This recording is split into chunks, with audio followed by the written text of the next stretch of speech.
하나님의 진실한 말씀을 듣게 하여 주옵소서. 우리의 본성으로 하나님의 진실을 듣지 못하는 어리석은 자가 되지 않게 하옵소서. 우리의 본성을 억제하고 다스리게 하여 주셔서 하나님 말씀을 듣는 자가 되게 하여 주옵소서. 예수 그리스도의 이름으로 기도드립니다. 아멘.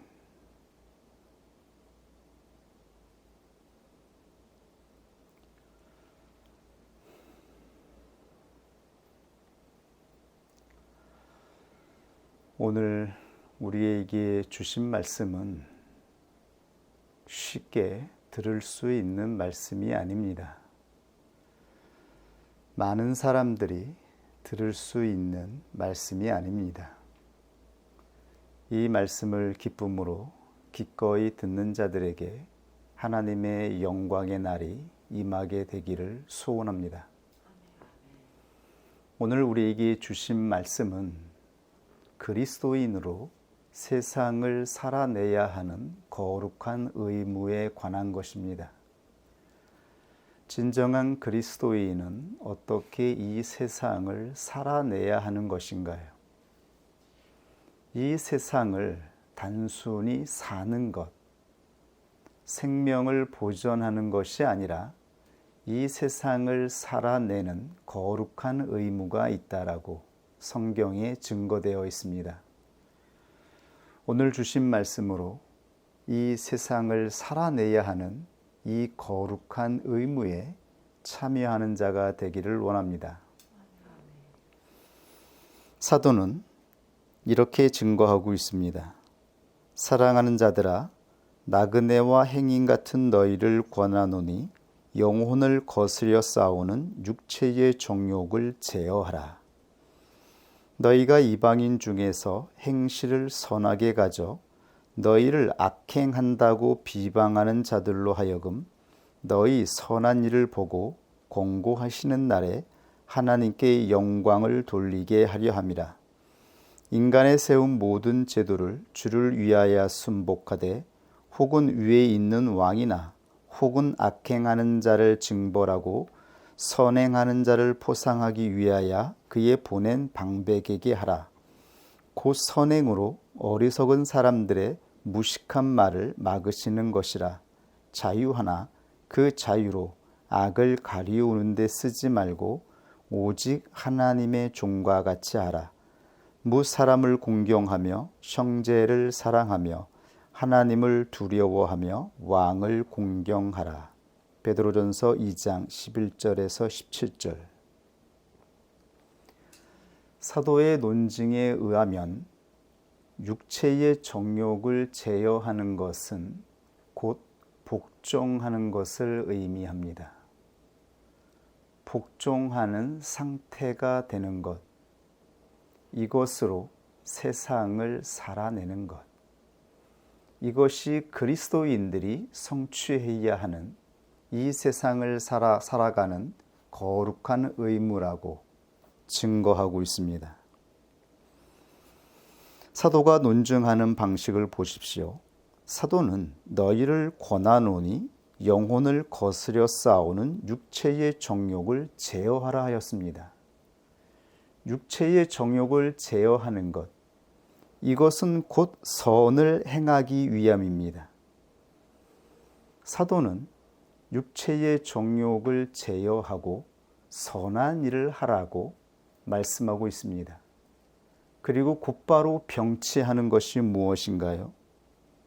사도는 이 선한 일을 바로 인간이 세운 모든 제도를 주를 위하여 순복하되. 사도는 우리에게 그리스도인들이 세상을 살아가는 선한 일에 대하여 선포한 다음에 그 구체적인 예로 순복하라 명령하고 있습니다. 순복하며 살아가는 것, 복종하는 것, 이것이 바로 그리스도인들이 이 세상을 살아가는 거룩한 의무라고 증거하고 있습니다. 그리스도인들이 세상에 나타내는 모든 덕의 본질은 복종으로 나타나는 실존에 있기 때문입니다. 그 구체적인 이유에 대해서 조금 더 설명해 볼까요? 그리스도인들의 모든 선한 행위는 믿음에서 나오는 것입니다. 믿음의 관계성에서 나오지 않는 것은 그리스도인의 선한 행위가 아닙니다. 성경에서 증거하고 있는 그리스도인들의 모든 선한 행위는 믿음의 관계성에서 나오는 것이죠. 믿음의 관계성은 신뢰의 품질로 이루어져 있습니다. 신뢰의 대상 앞에서 살아가는 것. 신뢰의 대상 앞에서 믿음으로 살아가는 것은 그 궁극적인 행위의 열매가 복종으로 나타나죠. 신뢰의 그 열매는 복종의 상태로 나타납니다. 그러므로 사도는 그리스도인들이 이 세상을 선행으로 살아가는 것을 명령하시되 그 구체적인 실존의 상태를 복종으로 나타내라고 말씀하고 있습니다. 왜 복종을 권면하고 있는 것인가요?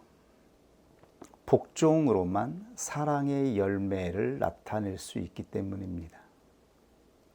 복종과 사랑은 동일한 품질에서 출발합니다.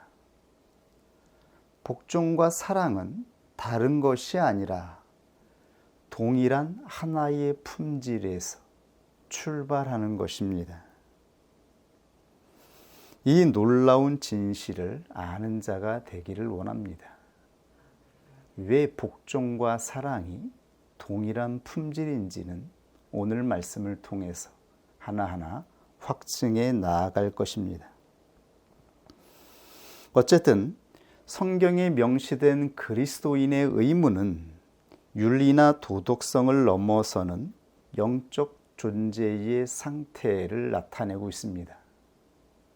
이 영적 존재의 상태로 나타나는 것, 이것이 바로 복종의 상태로 증거되어 있는 것이죠. 이 말씀을 누가 들을 수 있을까요? 그리스도인이라 칭하는 수많은 사람들 중에 몇 명이나 이 말씀을 기쁨으로 듣고 이 거룩한 의무를 지키는 자로 살아낼 수 있을까요? 사도를 통해서 명령되는 복종은 오직 하나님 나라에 속한 자만이 나타낼 수 있는 품질입니다. 복종은 하나님 나라에 속해 있는 속성에서 나오는 것이거든요. 하나님께 속한 상태는 곧 복종의 상태를 의미해요. 이것으로 그리스도인들은 자신들의 거룩함을 나타낼 수 있어요.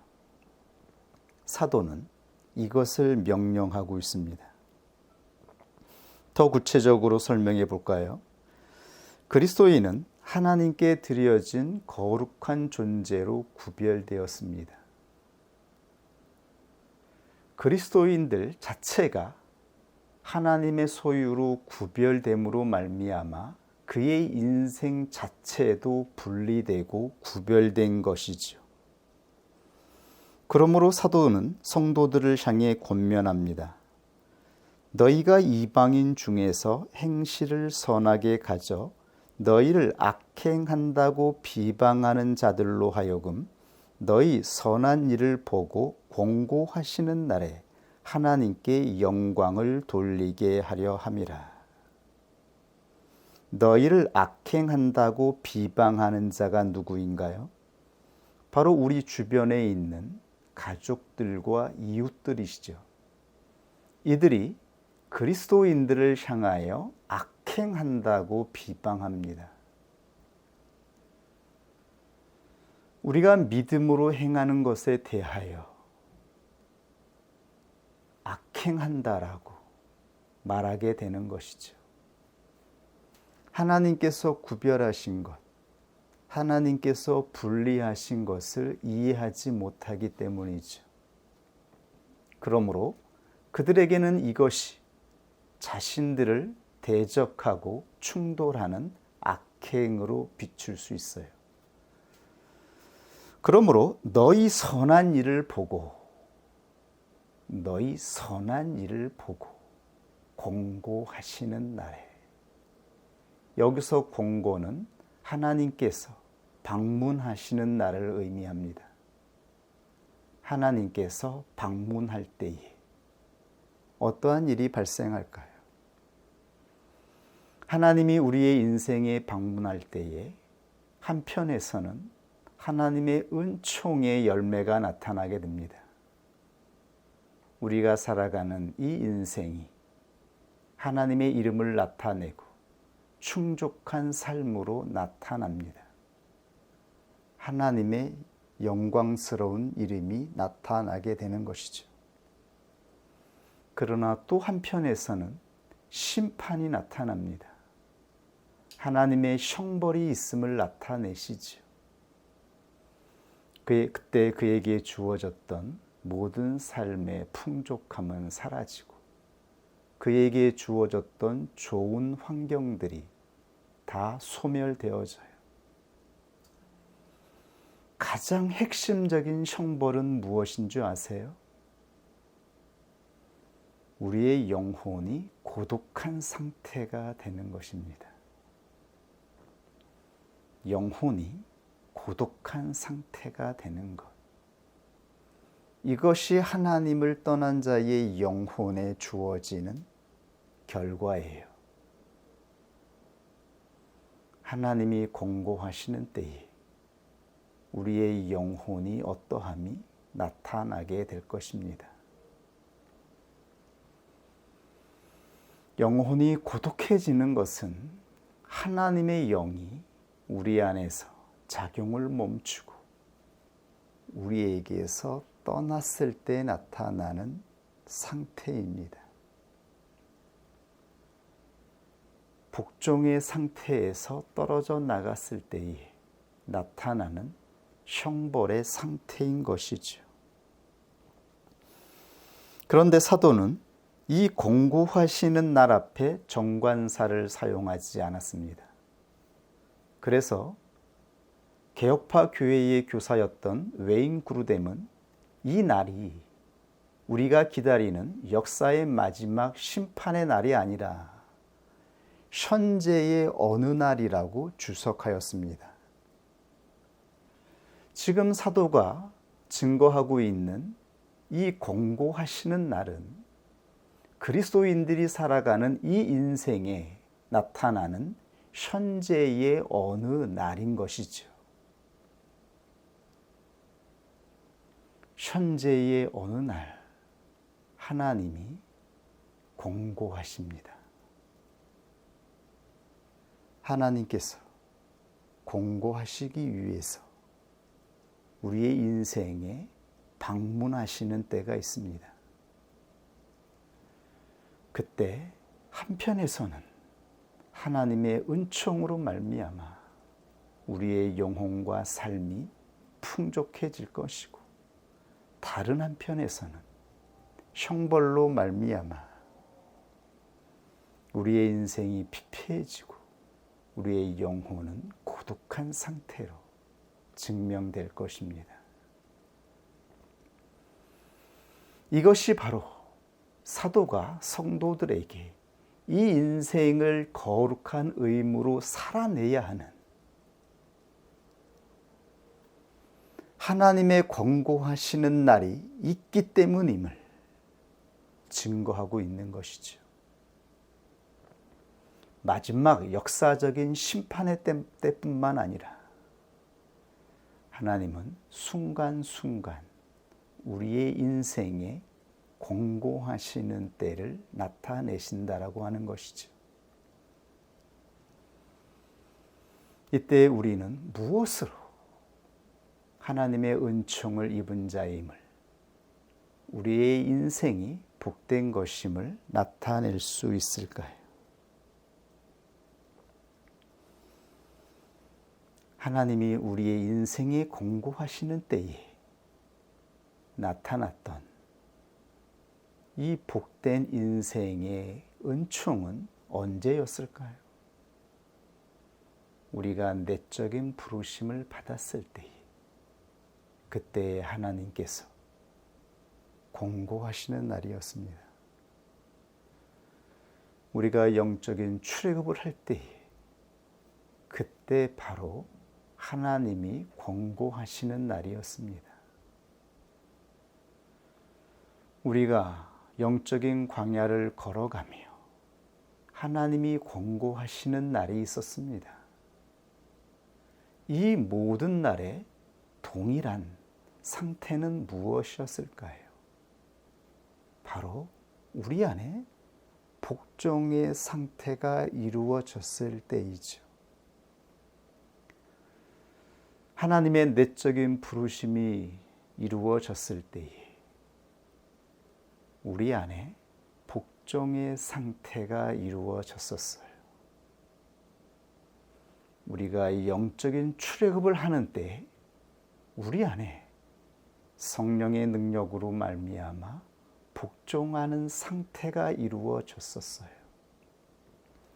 성령의 거룩해 하게 하시는 사역으로 말미암아 그 관건하심으로 우리가 복종하는 상태가 되었을 때에 하나님의 이름이 나타났어요. 우리 자신을 통해서 하나님의 영광스러운 이름을 나타냈으며 하나님의 뜻을 선포하셨어요. 이 모든 공통되는 그 지점에 우리의 상태에는 복종하는 상태가 이루어졌었습니다. 복종하는 상태가 이루어졌을 때에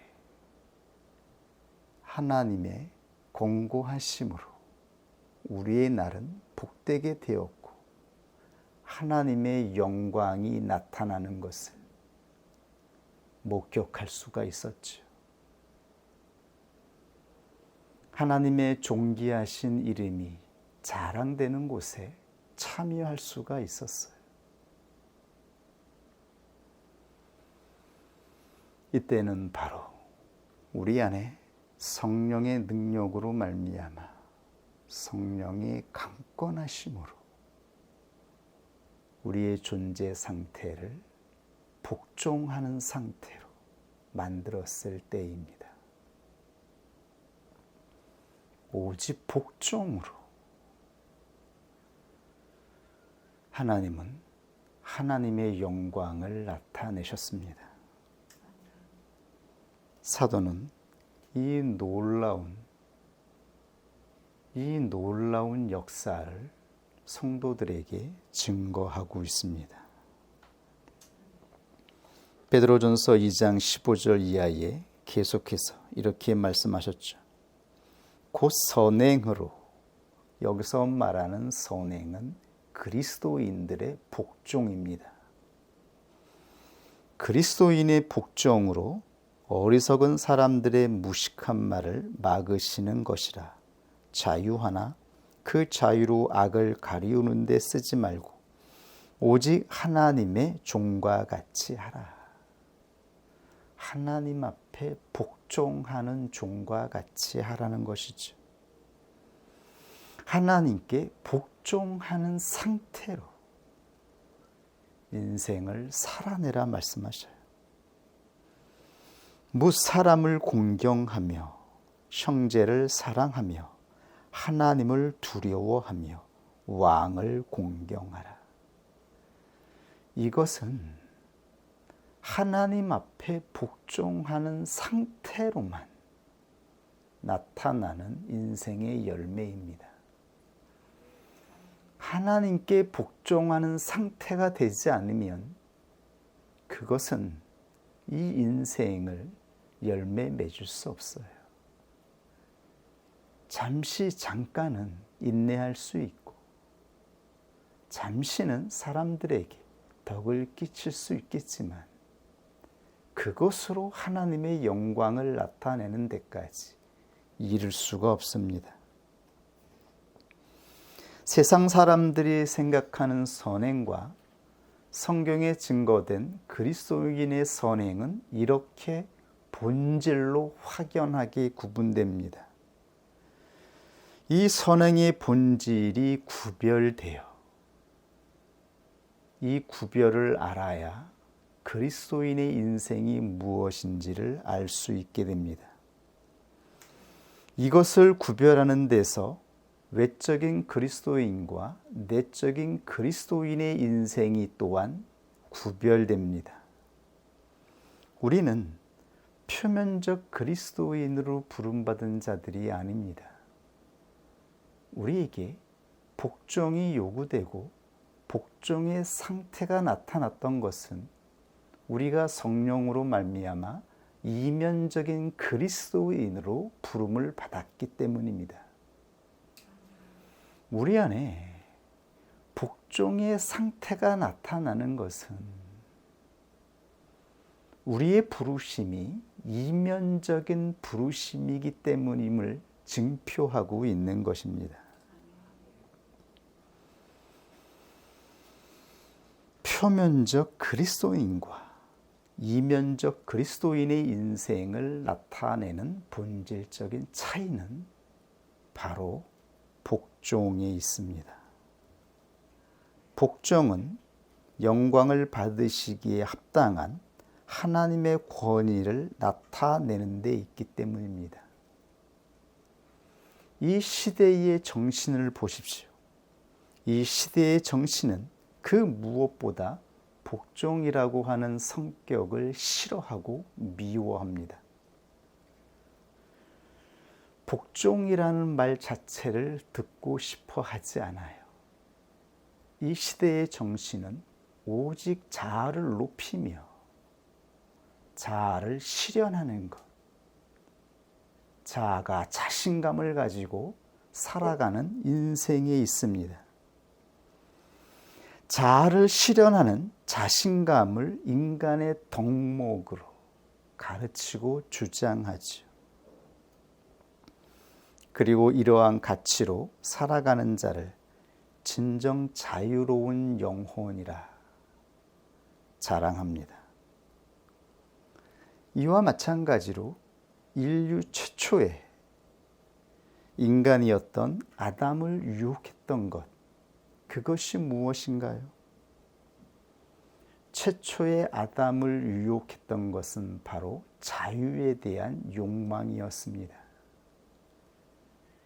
최초의 인간 아담을 타락하게 만들었던 것, 그것이 바로 자유에 대한 욕망이었던 것이죠. 이 욕망이 바로 베드로 사도가 처음에 제어하라고 권하였던 육체의 욕망의 본질입니다. 사랑하는 자들아, 나그네와 행인 같은 너희를 권하노니 영혼을 거스려 싸우는 육체의 정욕을 제어하라. 여기서 영혼, 성령을 따라가는 존재를 말하는 것이지요. 성령을 따라가는 것과 거스려 싸우는 육체의 정욕, 이것은 바로 자유에 대한 욕망입니다. 이 육체의 욕망은 모든 권위를 부인하고 오직 자기가 원하는 뜻을 실현하는 자유에 있습니다. 자기의 뜻으로, 자기의 의로 나아가 자기의 뜻을 실현하는 것이죠. 자기를 나타내는 데 있습니다. 이 욕망이 바로 태초에 인간이 꿈꾸었던 절대적인 욕망이었습니다. 이렇게 자아를 실현하고자 욕망하였던 인간의 결국은 무엇인가요? 결국 인간은 스스로 자유도 권위도 상실하였지요. 하나님이 주셨던 자유를 상실했을 뿐만 아니라 하나님이 인간에게 입혀주셨던 권위도 상실하였던 것이죠. 복종하지 않는 자는 그 누구도 존중받을 수 없습니다. 이 세상에 하나님을 떠나 진리를 사유하는 철학자들은 모두 한결같이 고독했습니다. 그들은 사유의 주체, 삶의 주체를 외쳤지요. 그러면서 그들은 고독한 삶의 주체, 고독한 사유의 주체라고 말을 했어요. 이 고독에서 벗어나지를 못했죠. 한 사람도 고독한 영혼에서 벗어나지 못했어요. 이것이 형벌이라고 하는 것을 그들은 알지 못했던 것일까요? 권위를 부정하는 자, 복종하지 않는 자는 존중받지 못하며 그 누구하고도 관계성을 열매 맺을 수 없습니다. 자신의 자유를 절대적으로 주장하는 자들, 이들은 그 누구하고도 믿음의 관계성으로 열매를 맺을 수 없습니다. 그의 영혼은 고독에서 벗어날 수가 없는 것이죠. 사울 왕과 다윗 왕을 비교해 보십시오. 이들은 인간에게 주어졌던 최고의 권위를 가진 자들이었습니다. 그런데 이 권위는 신적인 권위였어요. 하나님이 입혀주신 것이죠. 하나님이 입혀주신 이 권위 앞에 이들은 스스로 복종하여 이 권위를 입혀주신 절대적인 권위의 존재, 하나님을 나타내야 했습니다. 이것이 하나님께서 왕에게 주신 권위의 목적이었어요. 왕적인 권위를 가지게 된 사울 왕과 다윗 왕은 이 권위의 실체가 있다라고 하는 것을 나타내야 했어요. 그것으로 하나님께 영광을 돌려야 하는 것이죠. 그러나 사울 왕은 자신이 가지고 있는 이 권위로 하나님 앞에 복종하지 않았지요. 자기 스스로의 권위로 자기의 뜻을 이루기 위해서 나아갔습니다. 결국 하나님께서 공고하시는 날, 사울 왕의 인생이 어떻게 되었나요? 그의 인생은 권위도 자유도 다 잃어버린 상태가 되어 홀로 쓸쓸하게 처참하게 인생을 마감할 수밖에 없었죠. 그러나 다윗 왕은 자기에게 입혀주신 이 권위를 나타내었어요. 복종함으로 이 권위의 실체가 있다라고 하는 것을 온 백성들 앞에 나타내었죠. 이것으로 하나님께 영광을 돌리게 된 것입니다. 이것으로 그리스도인이 살아가는 인생을 살아낸 것입니다. 권위의 실체가 있다라고 하는 것, 이 인생의 주인이 있다라고 하는 것을 나타내는 것, 이것이 세상을 살아내는 그리스도인들의 거룩한 의무인 것입니다. 그러므로 하나님께서 우리 인생에 공고하시는 어느 날, 그때가 심판의 날이 아니라 은총의 날이 되기 위해서 우리는 어떻게 인생을 살아가고 있어야 할까요? 우리 스스로 하나님의 권위를 존경하고 기뻐하며 복종하는 상태로 나아가고 있어야 하지 않겠습니까? 사도와 교회는 나그네와 행인 같은 존재로 세상을 여행하는 자들입니다.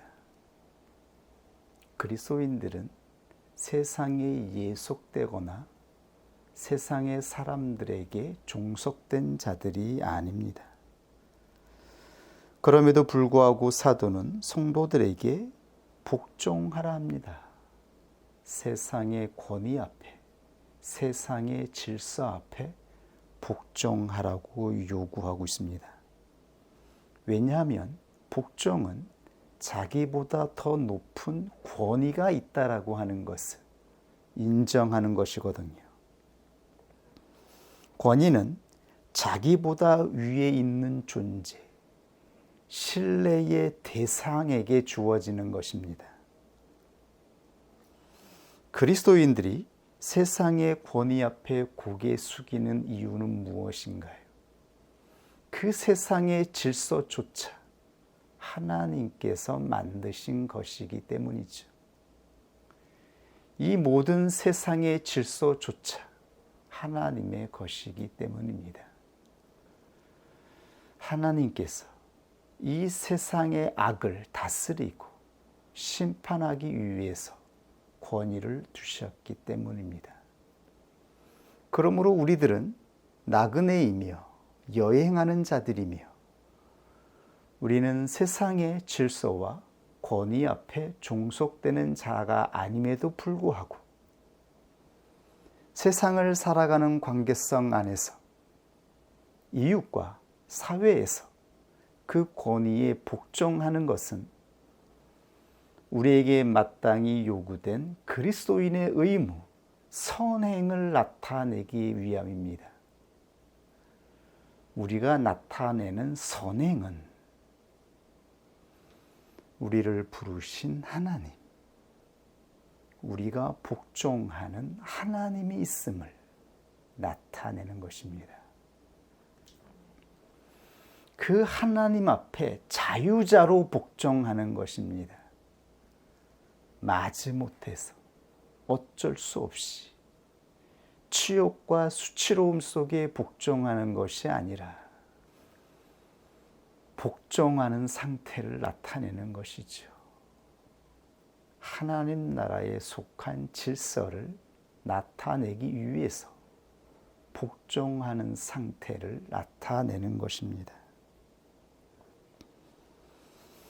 이것은 이 세상을 지배하는 진정한 권위가 있음을 나타내기 위함입니다. 하나님께서 우리 인생에 권고하시는 날, 하나님은 우리의 인생을 은혜로 하나님의 영광을 나타내실 것을 기대하기 때문입니다. 하나님께서 우리 인생에 권고하십니다. 우리의 복종이 성취되는 때 하나님은 기뻐하심으로 우리 인생에 나타나셔서 살아계신 하나님이 있음을, 위대한 하나님이 계심을, 이 세상을 지배하는 하나님의 능력이 있음을 우리를 통해서 기쁘게 나타내실 것이기 때문입니다. 이것은 복종하는 상태가 되었을 때에 기대되는 것입니다. 이것이 성령을 따라 나아가는 자들이 능동의지로 싸워야 하는 실체적인 삶의 내용입니다. 우리는 성령께서 영혼을 깨워주심으로 말미암아 우리의 자아가 어떻게 작용하는지, 어떻게 충동하고 있는지를 볼 수 있게 되었습니다. 우리는 이 자아를 다스릴 수 있는 가능성 있는 존재가 되었어요. 하나님의 능력이 우리 안에서 역사하고 있기 때문이죠. 우리는 볼 수 있게 되었어요. 내 안에서 작용하는 이 충동이 어디에서 오고 있는지를, 원수 마귀가 이 충동을 발생시켜서 원수 마귀가 역사하는 문을 열려고 역사하고 있다라고 하는 것을 알게 되었어요. 그러므로 싸울 수 있게 된 거예요. 이 충동은 엄청난 거지요. 인간의 본성으로 제어할 수 있는 것이 아니죠. 우리 육체의 본성을 따라 충동할 때에 우리 이성으로 이것을 다스릴 수가 없어요. 오직 영혼을 깨우신 자만 성령의 능력을 힘입어서 이 충동을 멈추고 다스릴 수 있습니다. 이 가능성이 우리에게 있어요. 그러므로 성령을 따라 영적 싸움에 참여하라고 말씀하고 있어요. 성령께서 능력으로 복종케 할 수 있지만, 그러나 이제 우리에게 주신 자유로운 의지로 성령을 따라 참여하라 말씀하십니다. 충동을 억제하라 말씀하셔요. 멀리하라 말씀하셔요. 다스리라 말씀하시는 것이죠.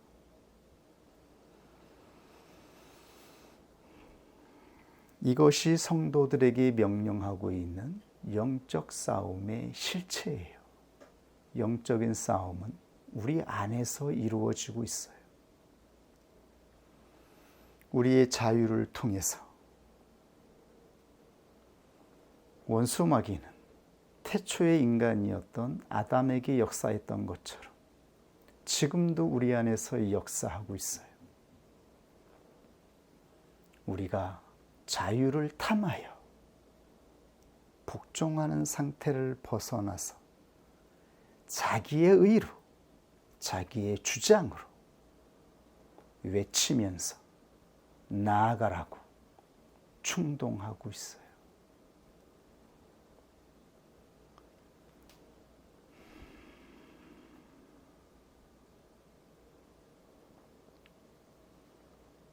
나그네 인생이 어떤 인생입니까?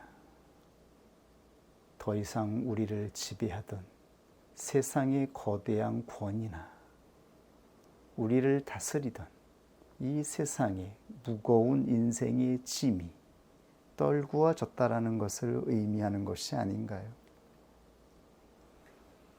더 이상 우리의 삶에 관여할 수 있는 세상의 어떠한 실체는 존재하지 않게 되었어요. 우리는 가볍게 인생을 걸어갈 수 있게 되었어요. 그런데 이것은 믿음의 인생에 입혀진 것입니다. 영적인 출애굽을 하여 광야를 걸어가는 나그네들에게 입혀진 가벼운 인생인 것이죠. 믿음으로 영적인 출애굽한 이 거룩한 여정에 하나님의 임재가 임하여 있습니다. 성령의 능력이 입혀져 있습니다.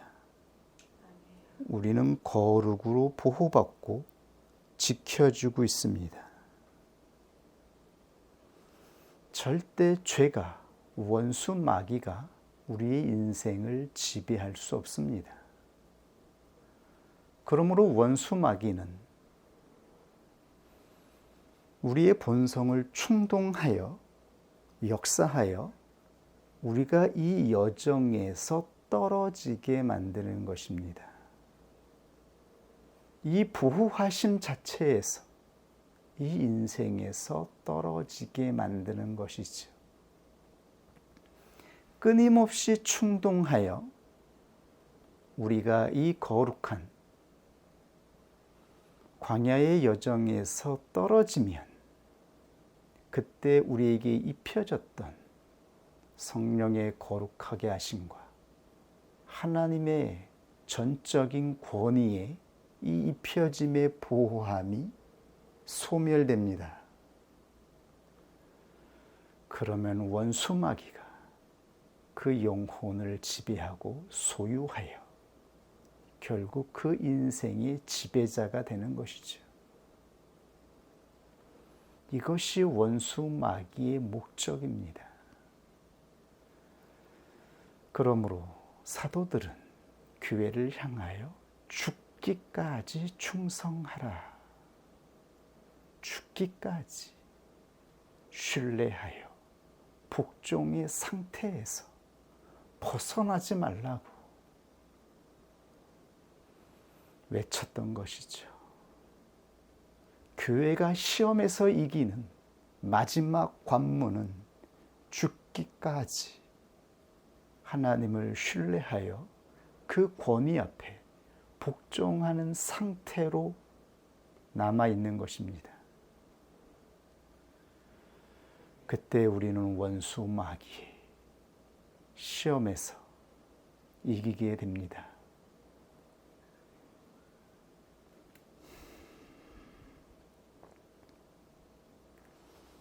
만약 하나님께서 입혀주신 이 거룩한 여정에서 입혀주신 이 여정에서 떨어진다면 우리는 다시 표면적인 그리스도인의 삶으로 돌아가게 돼요. 우리는 이면적 그리스도인으로 부름을 받아 성령의 거룩하게 하심으로 복종하는 상태가 될 수 있었어요. 그러나 여기서 떨어지면 다시 표면적인 그리스도인의 삶으로 돌아가는 것입니다. 이것은 심판이며 형벌입니다. 그 자체가 형벌임을 알아야 하는 것이죠. 그러므로 우리는 끝까지 인내하여 우리를 부르신 이 부르심의 여정을 완수해야 합니다. 그것은 그리스도와의 인격적인 연합을 성취하는 것입니다. 그래서 하나님 나라의 유업을 받는 것이죠. 그런데 이것은 표면적인 연합이나 행위적인 연합으로 이루어지는 것이 아닙니다. 표면적인 연합으로 이 연합이 성취되지가 않아요. 이 미혹에 넘어가서는 안 됩니다. 원수 마귀가 우리를 유혹하여 결과하게 하는 것은 결국 우리를 다시 표면적인 그리스도인으로 돌아가게 만드는 거예요. 예를 들면 우리가 그토록 간절히 원했던 남편의 구원이나 자녀의 구원을 생각해 보십시오. 이 소망의 실체가 무엇인가요? 단순히 믿지 않는 남편을 교회로 인도하여 보이는 예배에 참여하게 되면 남편의 구원이 이루어지는 것인가요? 진정 우리가 원하는 화목한 그리스도인의 삶이 이루어질까요? 우리가 표면적 그리스도인으로 있을 때에는 이것이 가장 큰 소원이었어요. 남편과 내 자녀가 같이 교회에 출석하여 예배드리고 신앙생활을 하는 것이었죠. 이것만으로도 우리는 우리의 소원이 다 이루어질 것처럼 생각을 하였습니다. 그러나 이것으로는 가정 구원이 성취되지 않습니다. 한번 예를 들어 볼까요? 얼마 전에 우연히 한 권사님의 소식을 듣게 되었습니다. 이 권사님은 2008년도에 서울에서 하나님 나라 말씀을 전하게 하셨을 때에 처음에 이 말씀을 듣게 하셨던 권사님이었습니다. 권사님은 이 말씀을 듣고 이 말씀을 따라 나아갈 수가 없었습니다. 왜냐하면 권사님에게는 다른 소원이 있었거든요. 권사님은 자기를 핍박하고 폭력하는 남편이 교회로 나올 수만 있다면 같지 않게 한 교회에서 신앙생활할 수만 있다면 구원이 이루어질 거라고 기대하였어요. 그래서 인내하고 참고 견디면서 남편의 모든 것들을 받아들였어요. 그리고 남편과 함께 교회 생활을 하기를 원하였죠. 이러한 선한 행위로 가정의 구원이 이루어지기를 기대하였던 것입니다. 그러나 하나님 나라는 표면적인 것에 있지 않고 이면적에 있습니다. 표면적인 인내가 진정한 그리스도인의 인내가 아닙니다. 하나님이 원하시는 인내는 하나님의 거룩한 성령이 임하는 자들, 하나님의 말씀을 듣는 자들이 복종하는 상태가 되는 것입니다.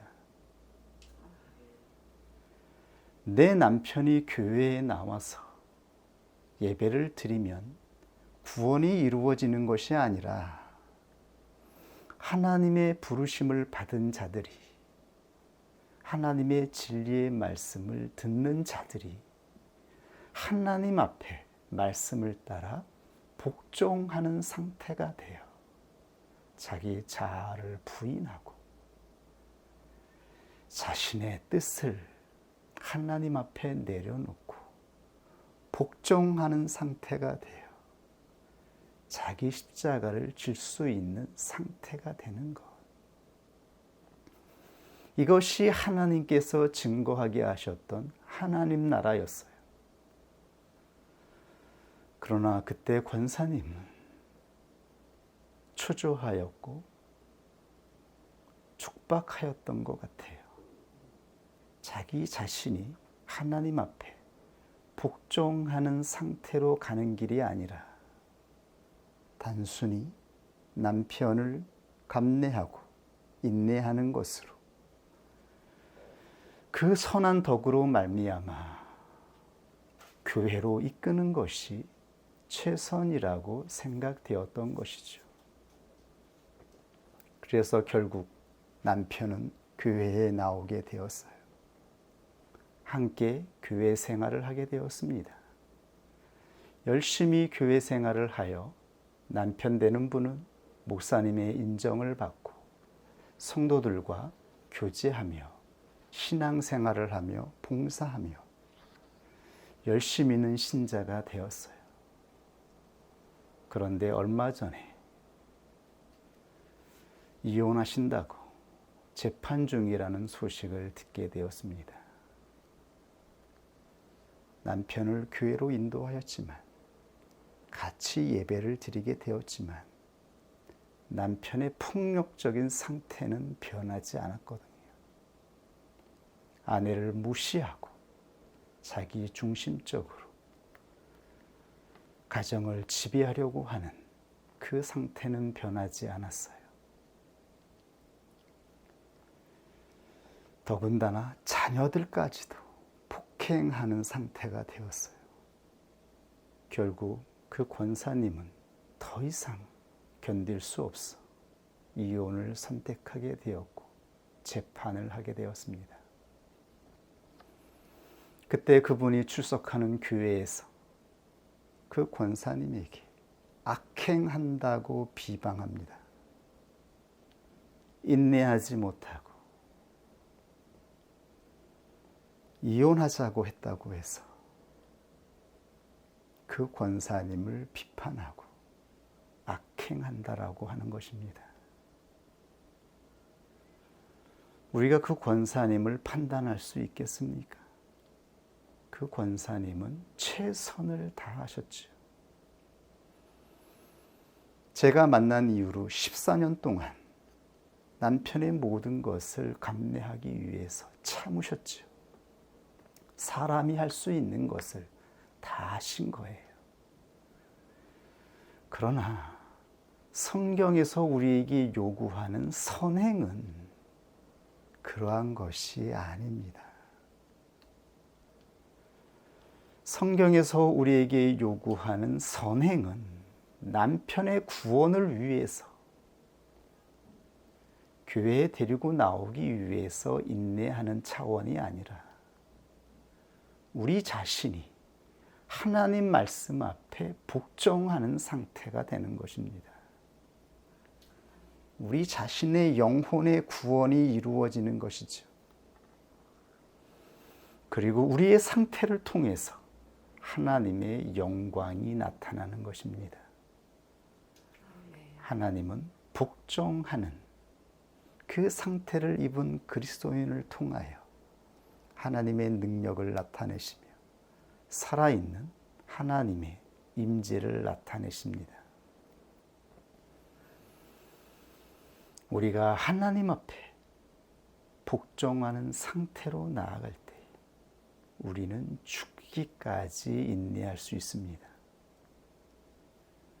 그것이 아니고서는 이 믿음의 결국 구원에 이르기까지 갈 수가 없는 것이지요.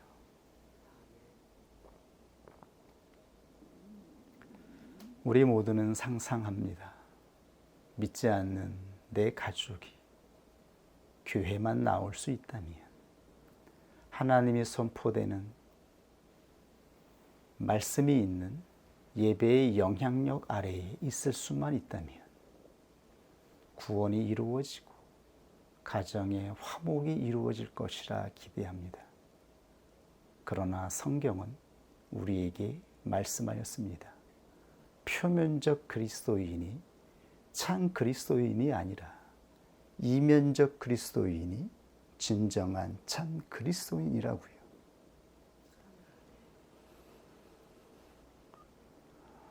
그렇다면 왜 목사님의 사모님들이 가장 많은 우울증에 시달리고 목회자 가정의 자녀들이 가장 많은 탈선을 경험하겠는지요?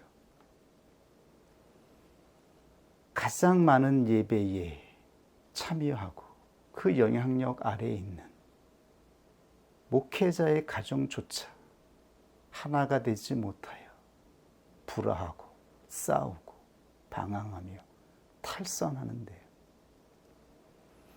표면적으로 우리가 교회 생활을 열심히 한다고 해서, 표면적으로 예배를 드린다고 해서, 표면적으로 함께 한다고 해서 화목하게 될 가능성이 있다면 그야말로 가정 자체가 그런 은혜를 입은 환경이 아닌가요? 한 공간에 같이 인생을 살아가는 남편과 아내, 자녀들, 당연히 하나가 되어야 되지 않나요? 화목해야 되지 않나요? 그러나 그런 환경이 주어진다고 해서 하나가 되는 것이 아니죠.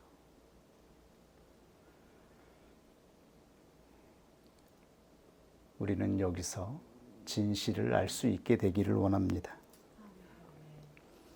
외적인 소명과 내적인 소명은 완전히 다른 품질을 가지고 있습니다. 우리 교회는 외적인 부르심을 받은 자들로 하나님의 부름을 받은 것이 아니라 내적인 부르심으로 부름을 받은 자들의 교회입니다.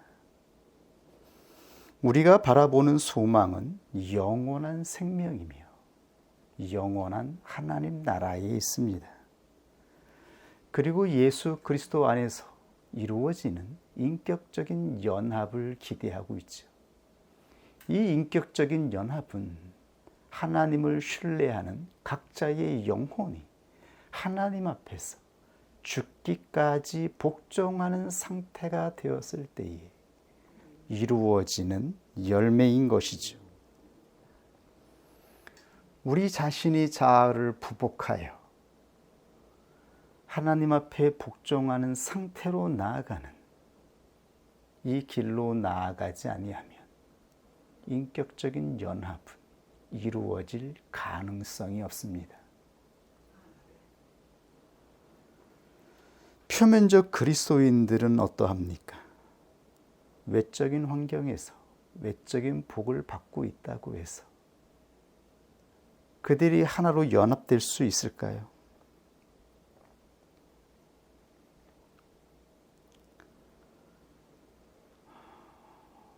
우리도 하나님의 성령을 따라 깨워주신 영혼으로 말미암아 자아가 충동하는 것을 바라보며 애쓰고 노력해도 부복할까 말까 하나님의 강권하심으로 겨우겨우 복종하는 상태가 될까 말까 한데요. 어떻게 표면적인 그리스도인이 자아를 부복할 수 있겠는지요? 어떻게 가정이 하나가 되는 것을 기대할 수 있겠는지요? 우리도 겨우겨우 구원을 이루고 있는데요. 내 자신의 영혼조차 겨우겨우 복종하는 상태를 기대할 수 있는데요. 하나님의 능력으로 말미암아 겨우 복종하는 상태를 기대하며 소망하며 나아가고 있는데 표면적인 그리스도인들이 어떻게 이 길을 걸어갈 수 있겠는지요?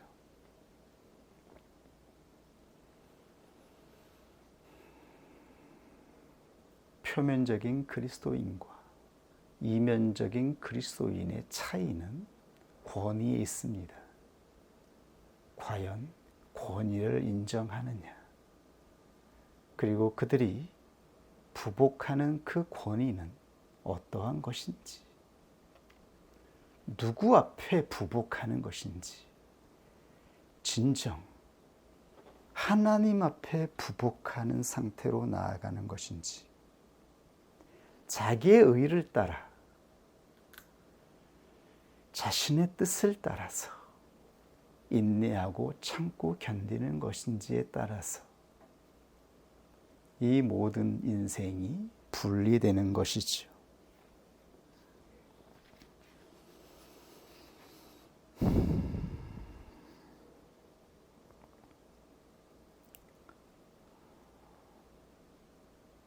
우리의 영혼을 거스려 싸우는 육체의 본성을 제어해야 합니다. 복종을 싫어하고 거부하는 이 육체의 본성을 제어하고 성령을 따라 나아가는 자가 되기 위해서 매일매일 근신하는 자가 되어야 합니다. 그때 열매를 맺을 수 있습니다. 복종과 사랑은 본질적으로 동일한 품질입니다. 복종은 위의 질서 앞에 마땅히 고개 숙이는 것입니다. 마땅한 자리에서 부복하는 것이죠. 사랑의 품질은 위에 있는 질서가 아래로 내려와서 섬기고 희생하는 것입니다. 위에 있는 질서가 더 높으신 하나님의 질서 앞에 복종하여 아래에 있는 질서를 섬기고 희생하는 것입니다. 여기의 본질은 가장 높은 곳에 있는 하나님의 권위를 인정하고 절대적인 하나님 앞에 부복하는 상태가 되는 것이죠. 우리를 구원하시고 우리의 인생에 공고하시는 하나님을 신뢰하여 부복하는 자들, 복종하는 상태가 되는 자들을 통하여 하나님은 사랑의 품질을 나타내시는 것입니다. 복종과 사랑은 다른 것이 아닙니다. 동일한 품질에서 시작되는 것이죠. 그러므로 베드로 사도는 이렇게 권면하였습니다. 3장 8절 이하에 마지막으로 말하노니 너희가 다 마음을 같이하여 체휼하며 형제를 사랑하며 불쌍히 여기며 겸손하며 악을 악으로 욕을 욕으로 갚지 말고 도리어 복을 빌라. 이를 위하여 너희가 부르심을 입었으니 이는 복을 유업으로 받게 하려 하심이라. 이것으로 그리스도인은 세상을 살아내는 것, 하나님 앞에 복종하는 상태로 세상을 살아내는 것. 그래서 하나님이 공고하시는 날에 하나님께 영광을 돌리게 되는 것입니다. 우리 모두 세상을 살아내는 거룩한 의무에 참여하는 그리스도인이 될 수 있기를 원합니다. 우리 하나님 말씀 앞에 함께 기도하겠습니다.